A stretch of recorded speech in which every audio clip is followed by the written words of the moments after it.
So let's put all of our formalism together of operators into an example of a vibrating string.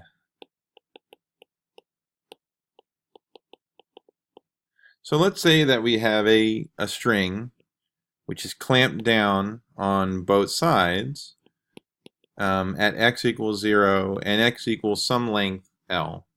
And what we're going to be measuring now is the displacement of this string as a function of position and time. So basically, in the end, if you work through the problem in classical mechanics, what you would find is you'd get a wave equation or a second-order differential equation of something like, the second-order derivative with respect to time times some constant is equal to the second-order derivative with respect to space or distance.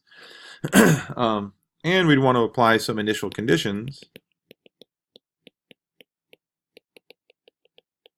of its initial position at a time t is equal to 0 would be equal to 0, and its initial speed, its initial velocity, so psi with a dot on top, is also equal to 0. So we're going to start at rest, and we're going to start at basically a flat string. And then we're going to agitate it, and then watch and see what the motion occurs. So let's do this with our operators and our vector states. So K is going to be our operator minus I d dx, and I'm actually going to change that to partials since we also have to worry about our derivative with respect to time. But anyway, so what we want is the second order derivative. So basically we want the k squared operator, which would be minus I d dx minus I d dx. And when you put that all together, you get I squared second order derivative with respect to x, or minus the second derivative with respect to x. Okay. So basically, if we apply this to the equation above, our second order derivative right here, then what we have is our acceleration space with respect to time is equal to minus the k operator squared with respect to our position. Basically, our position space, when you operate on that with minus the operator k squared, you get the acceleration space, how the position changes with time, the second order derivative with respect to time. So if this was an eigenvalue problem, which it is, then if we operate in k space, then that would just give us the eigenvalue k squared times that k space back again. If this was the x basis, then this left-hand side would be minus the second derivative with respect to x times our function, which is equal to the eigenvalue k squared times that function back again. So this is the second order derivative that we have to solve. We have to solve this one, and this is what we get if we actually spent the time to go through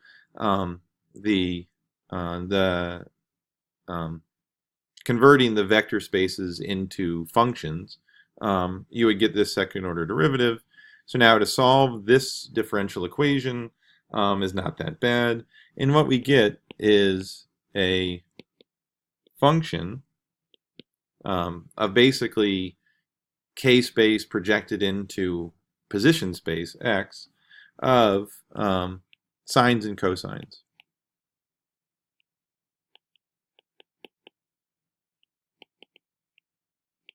Okay, where A and B are normalization constants. Right here. Okay, so let's apply those boundary conditions. So at any moment in time, when x is equal to 0, we want our displacement to also be equal to 0. We've clamped down the ends of this string. So that's true. So if that's the case, then what we have is a cosine of 0 plus b sine of 0. Sine of 0 is 0, but the cosine of 0 is 1. So we're left with a is basically equal to 0. So we're going to throw away the cosine term because of that boundary condition, that we can't have the wave be non-zero at the edges. So now let's try with the other end. So when x is equal to L at any moment in time, that's also going to be 0. So if we plug it in, our function now is just b, because we got rid of the cosine part, sine k times L is equal to 0. Okay. And so we don't want b to equal 0. It would be trivial if b was equal to 0, and then we just wouldn't have an oscillating string. We just have a flat string, and that's really boring. So instead, we're going to look at the case where b is not equal to 0.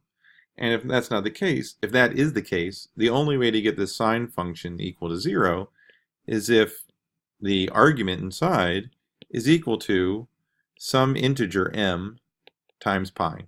So pi, so this could be 1, 2, sorry. So in this case, m is equal to 1, 2, 3, ... So basically we've quantized this string and say that it can only vibrate at certain wavelengths, because k is basically our, if you remember, k is 2 pi over the wavelength. So we're going to have certain wavelengths inside this distance L.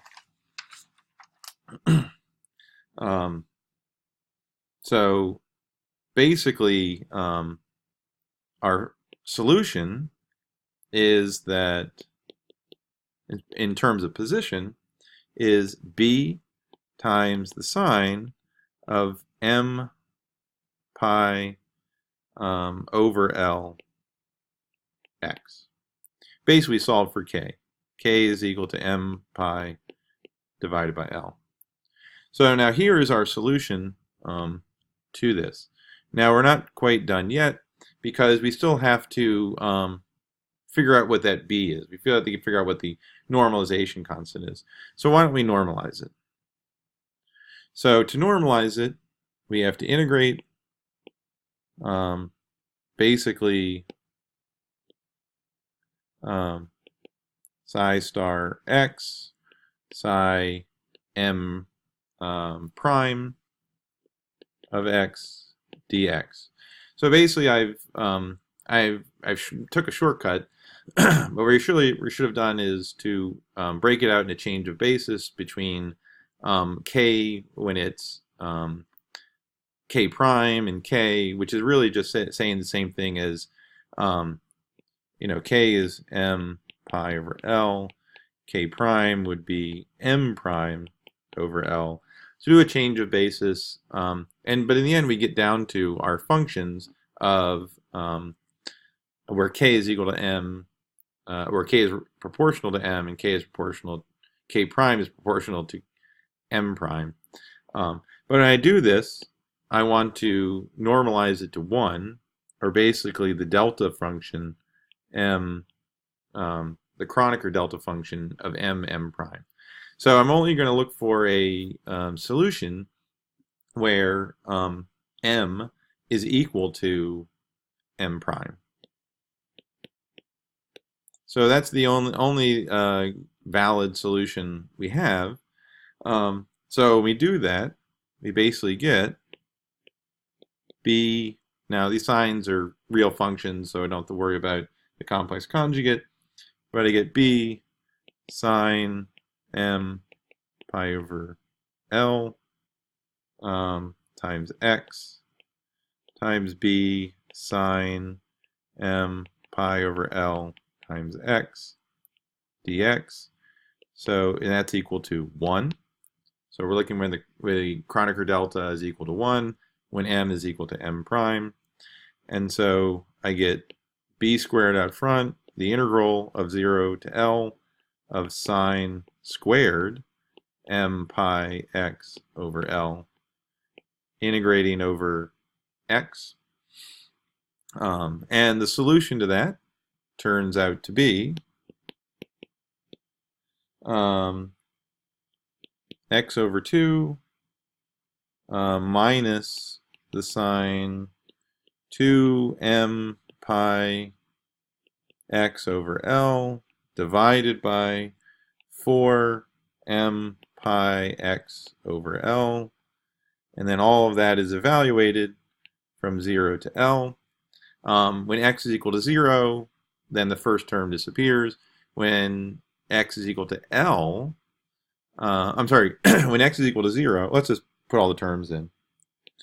I get b squared L over 2 minus sine 2m pi, the L's cancel, over 4m pi L over L, so that cancels, minus 0 over 2 plus the sine of 0 over 0.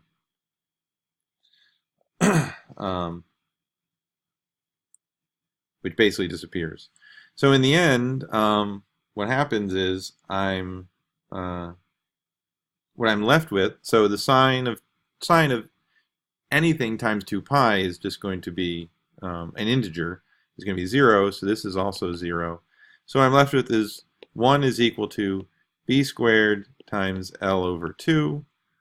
So that means that b is going to be equal to the square root of 2 over L. So my solution, my normalized solution of psi of x is 2 over L square root sine of m pi x over L. So, and this is actually my quantized solution because m is an integer, a positive integer.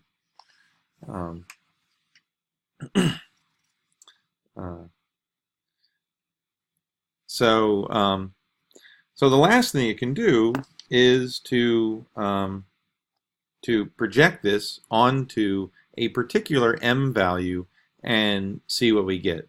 So that's what I'll do in the next video.